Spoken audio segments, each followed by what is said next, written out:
Wednesday, it's time for Tap Talk. This time coming to you for our first patio edition. So you may recognize the scene, although it might not be super familiar. It might be a little while since you've joined us out here, but rocking the patio and got some fun patio beers to kind of get the season started here. So we're going to be enjoying those this evening. So as we have to start each one, a little bit of a cheers. Raising of a glass. I don't know about you, but this is pretty damn nice to be enjoying out here. It's been a long spring, and not in the good way. I think everyone's probably gotten used to the gray, rainy weather, and it appears that it's done, or that we're pretty much on our way out of it. So just feeling really good about that. And so I wanted to take a moment to just go over a few fun beers that we've got on tap that will be good patio beers. And we got a little ambient noise to join us out here on the patio too. So excited about the spring. It's good. We're happy. Birds are happy. And wanted to give a little update too about, in case you hadn't seen it, we had posted a Tapas on Tap beer and food experience that we'll be hosting on May 18th. I wish I could be telling you, like, get your tickets now, but we already sold out of all of our tickets in sort of an incredibly fast pace. That was very surprising and exciting. Also means that there's some great interest for beer and food pairings in the future. And so it's something that I think we'll proceed forward with. In case you didn't catch any of the details on that and you're curious about what it is, basically it'll be a 5-course tapas style, so small plates, not like a full-on dinner, although I think you won't be hungry at the end of it. And Chef Chris Ray from 5-Course Catering is going to be providing the food. I'm going to be pairing beers to go along with it. Even if you don't have tickets, we'll still be releasing the beer menu to the public here within the beer and food menu within the next couple of days, just so you can kind of get a sense of what it'll be like and hopefully prime the pump for other future events. So if it's something that you're interested in, you missed out on tickets, feel free to send a message, shoot us an email, whatever it may be, and we can get you on the list for the next one. One other event we have coming up will be the day after that, May 19th, on a Thursday, so 2 weeks from tomorrow. We'll be hosting AJ from Lakefront for a Lakefront beer tasting. So we'll be featuring several beers from them, including new Kolsch. We'll also have I think we're going to go with, I haven't actually set all the beers in place for that one. There's several options, so maybe stay tuned for that. I know we'll have at least one of their other seasonals available. I believe the Gozarita, which is going to be a gluten-free beer. And we might go fixed gear. See what we think. Get saucy with it. It'd be fun. Okay. Do you have a beer? You should get a beer. I'll give you a second. Go get a beer. You got a beer? Okay, perfect. Even if you don't have a beer, find something, enjoy, kick back. And we're going to go through 3 fun beers that I've got on tap right now that I think land really well for the springtime. We're going to get started. Did you get your beer? Did you get it? You got it? Okay. All right. So if you've got it, give me a little toast here. Clinky, clinky. All right. So our first beer comes to us from Moore Brewing Company down in Huntley, Illinois. We have been visited by them in the past. They make some really nice beers, and I'm particularly fond of any brewery that's willing to make good, interesting lagers, and they make a damn fine Maibach, it turns out.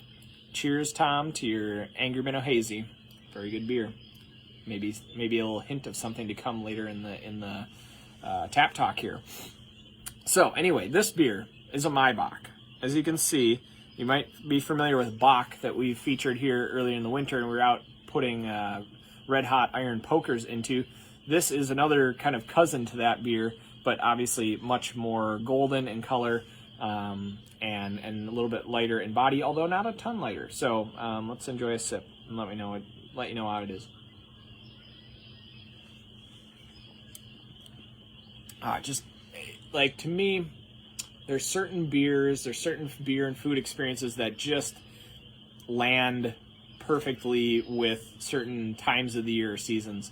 And at the moment I'm sitting at right now, I'm looking across the street at our bank thermometer. It quotes at 56 degrees. My guess is it's maybe a few cooler than that. It's after 8 o'clock. The sun is still shining. I'm sitting on the patio, comfortable in a light jacket. This is the beer that I want to drink right now. It is, if there is a German translation to a beer to drink on the patio in a light jacket, it's Maibach. Somehow there must be some, what would it be called? Patio jacket flirgen or something? You can look it up. I'm sure that there's some type of German word out there that translates to a beer to have with patio with a light jacket. And it's Maibach. My German for May, it's Bach, it's just heavenly. So this one is a golden Bach, basically. So Bach means strong, with reference to a stronger lager. This one clocks in at, oh gosh, I don't have it on the top of my head. It's 6.8, I think. Don't quote me on that, but it's right in that range. So it's stronger than your average lager, but it is milder in flavor and a little bit lighter in color. So it's refreshing. It's something you feel good about drinking outside on the patio, but it's strong enough and has a rich enough flavor that it feels like it's a little bit hearty. So this is a kind of more modern development in the style of Bach beer. It also can be called Helles Bach. Helles means light in German, so golden Bach. And so they achieve a strong lager, so cold fermented beer that uses lager yeast, which lager yeast just basically does the work of fermentation without adding additional flavors of its own to the process. So you're primarily just tasting the ingredients in the beer. In this case, some generally paler European malts, which give a little bit of a bready, doughy character, and sometimes you get a bit of honey, and just maybe a wisp of some light toast, but that's it. No toasted rich malt character, and just a little bit of hops, just enough in there to kind of keep it interesting. I think a lot of American examples tend to overdo it with the hops and make a real hoppy Maibach. They should be there. They should be like children. They should be seen but not heard. They should be in the beer but not over the top, just enough to kind of to present it. So just a great spring patio beer, and not a lot of breweries make Maibach. If you're a brewer and you're watching this, make some more damn Maibach, but make it good. Don't make a crappy one. So, more brewing from Illinois, Maibach. We just tapped it last week, so it should be running for a little while. But let's not let it spill into June, because while I'm enjoying this right now, I'm also looking forward to patio weather sans jacket. Is that with? Without. Terrible with my French. That'll come back here too. Without jackets. So, here's to that. Next beer. Look at that. I just pull these beers from off camera. That's pretty amazing. This is just how I want my life to be. This one is a little bit more optimistic. We've got from Old Nation Brewing in Williamston, Michigan. So a good Midwestern company. So we got a little bit of Midwestern flair going on here. I had to sip it before I told you too much more about it. This is their Pret Wit. It is a Belgian-style wit beer. And wit, in case you might not get it, is more than just what I have. It is wheat, reference to that. Sorry for my campy humor. My wife apologizes on my behalf. Wit beer is a Belgian style of golden hazy beer. Uses a portion of wheat, occasionally also uses some oats in the beer, and then is notable for its distinctive coriander, orange peel, and occasionally maybe some lemon peel in there as well. But primarily, this is one, I sort of hate saying it, but it's a reference point for a lot of people. If you're familiar with Blue Moon is a commercial version of a Belgian-style wit beer. A more classic European style that is still somewhat mass-produced, but is kind of the origin of where it came from, is Hoegaarden. You may see it as like Hoegaarden, Hoegaarden, potato. It's still good beer. It is a light-bodied. It's meant for very easy drinking. This might be a little bit more when the jacket's off, when it's nice and toasty, maybe even hot and you're a little sweaty. Very refreshing. But spring patio, not too bad. And certainly, I think the more, my joke at the Round the Punk is with beers like this, the more that you drink of them, the faster the weather will kind of come on.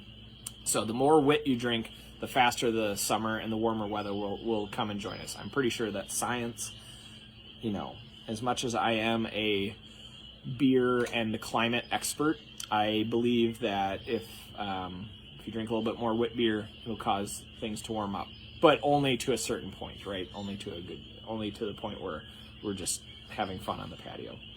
All right, so pret in French means ready, and in Belgian Flemish it means fun. So ready for fun, pretty well named beer. Old Nation makes some great stuff. A lot of people might be familiar with their M43 Hazy IPA. They also make a slate of other really tasty beers. We've had a chance to enjoy several of them over the last couple of years as they're a newer brand to our market, and this is the first time we're having this one, and it's very nice. It's like refreshing sunshine in a glass.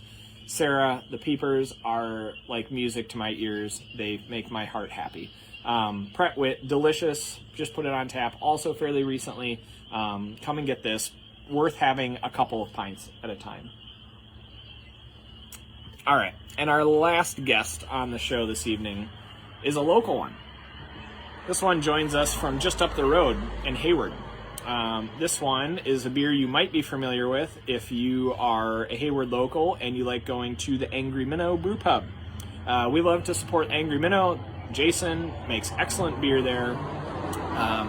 Really a great spot and part of the inspiration for why we opened the Whistle Punk. I mean, we had experienced great beer when we lived in the Twin Cities and wanted to have a place here that we could go and enjoy. And honestly, for Ashley and I, when we would go out in Hayward, it was almost, not exclusively, but a lot to the Angry Minnow. We both worked there for a time as well. I think for a lot of people, this is an oasis of beer in the Hayward area, and I would like to think that we are now also a part of that.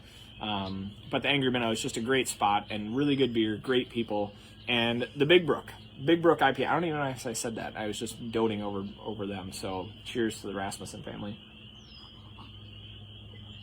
Big Brook is a sustaining beer for a lot of people who like hops here in the Hayward area. It's a beer that has been around for several. I'm trying to think. If I'm thinking it's been 5 years, it's probably been a little bit more than that. It was available just for a limited time, periodically here and there, and now is basically around all the time, and I love that. Big Brook is kind of a really cool beer because it's sort of new school, sort of old school. It's got some of the cool kid new hops like Citra and Mosaic in there. I was just talking to Jason because I had been misrepresenting to people, I think, thinking that it was more Mosaic than it was. But very balanced, and it also uses some Chinook, which are kind of a classic, more West Coast style hop that packs a little bit of a punch in there and keeps it from being too over the top, sort of fruity. And so very well balanced beer, clear as you can see, not a hazy IPA, and just a really nice balance of some citrus, punchy hops and a balanced kind of bitter backbone and malt body. Why does this fit in with patio beers? You may be asking. Well, I think part of it is that a good, crisp, brisk IPA, again in the springtime on the patio, kind of gives you that nice, refreshing, bright punch, while also being strong enough that it kind of gives you a little something to hold on to. It'll tuck you in at night and keep you warm. Lately, hazy IPAs have become one of the most popular categories, if not just singly the most popular category in craft beer for nearly 3 or 4 years. And while wonderful and while amazing and interesting, has kind of created a point where they are so everywhere, ubiquitous, they're all over the place, that sometimes lately I found thirsting, while I enjoy them, for something just more kind of classic, a little bit more like what IPAs were 10 years ago. And while that is, if anything, for me, that's a ringing endorsement of this beer. It is not a regression of saying this is an old school beer or this was made in a way before, in any kind of, it's a positive way of saying this is a beer that I think is stayed the course of being interesting and new, but also classic as well, which is a tough line to walk. And I think a lot of people lately have been really grooving on this.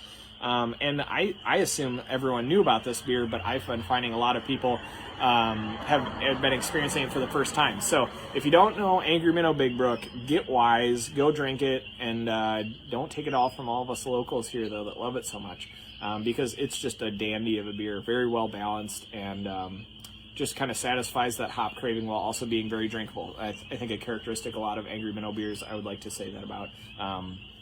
Interesting, but balanced and drinkable at the end of the day. So there you have it. Patio beers in early spring, being serenaded by the peepers out here is just, it's just great. And we're very much looking forward to a big summer here. It's going to be coming on pretty darn quick. We've got a weekend of fishing opener here in the Northwoods and Mother's Day as well. And I think some flowers have started poking their faces up and blooming. And I'm planning to make a little excursion southward the next couple of weeks to go find some elusive morel mushrooms. So if you're lucky enough to be in the area and I find a bounty, I'd be happy to share some with you. That may be a topic for another Tap Talk. So, find yourself on a patio this weekend. I think it will not be hard. Go get that yard work done. Clean up all the sticks in your yard. Don't mow that grass yet, though, because the bees need somewhere to feed on, and those animals that have been hiding out all winter and the bugs and all that stuff, they need that. Don't cut your grass. Just give it some time. Your neighbors won't hate you. The bees will love you. Cover up, or make sure your trash is well secured. Yogi and Boo Boo made a visit to our trash bin this past week and decided it'd be real fun to go take a couple garbage bags up into the woods and dig through them.